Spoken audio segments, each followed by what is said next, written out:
Awali yote nimesimama hapa kwa niaba ya Bunge la Jamhuri ya Muungano wa Tanzania kutoa pole kwako wewe Mheshimiwa Rais,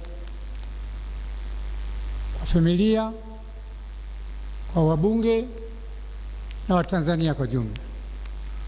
Tumeondokewa na kiongozi mahiri, kiongozi alipenda nchi yake na alipenda kazi zake. Toka nimeingia bungeni 2005 nilimzoea Jenista na jina lake alikuwa ananiita mimi mwanangu na mimi namwita mama. Tuliishi vizuri sana.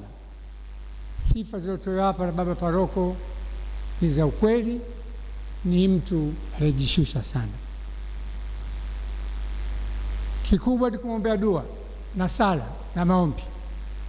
Mwenyezi Mungu ampokee, amchukue, amweke pema yeye na wapenzi wetu wote waliotangulia mbele ya haki.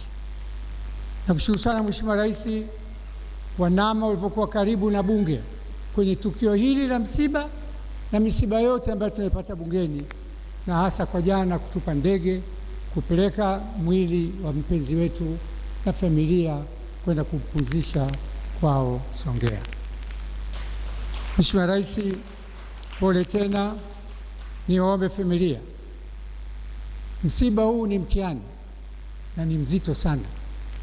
Shika maneno, penda neni, msikize maneno ya kuwagawa. Hakuna jambo ambayo Mungu analipenda kama umoja na umoja wa familia. Nimepata bahati kuwa na mama mwenye wema, endelezeni wema wake.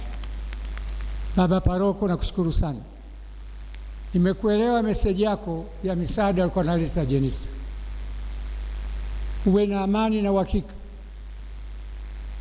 Jenista ameondoka, lakini malaika wake wapo na sisi tupo, tutashirikiana kuendelea kusaidia maskini na wasiojiweza. Mungu amjalie, amweke pema, amwondolee adhabu zote, na safari yake ya kwenda peponi iwe nyepesi. Asanteni sana.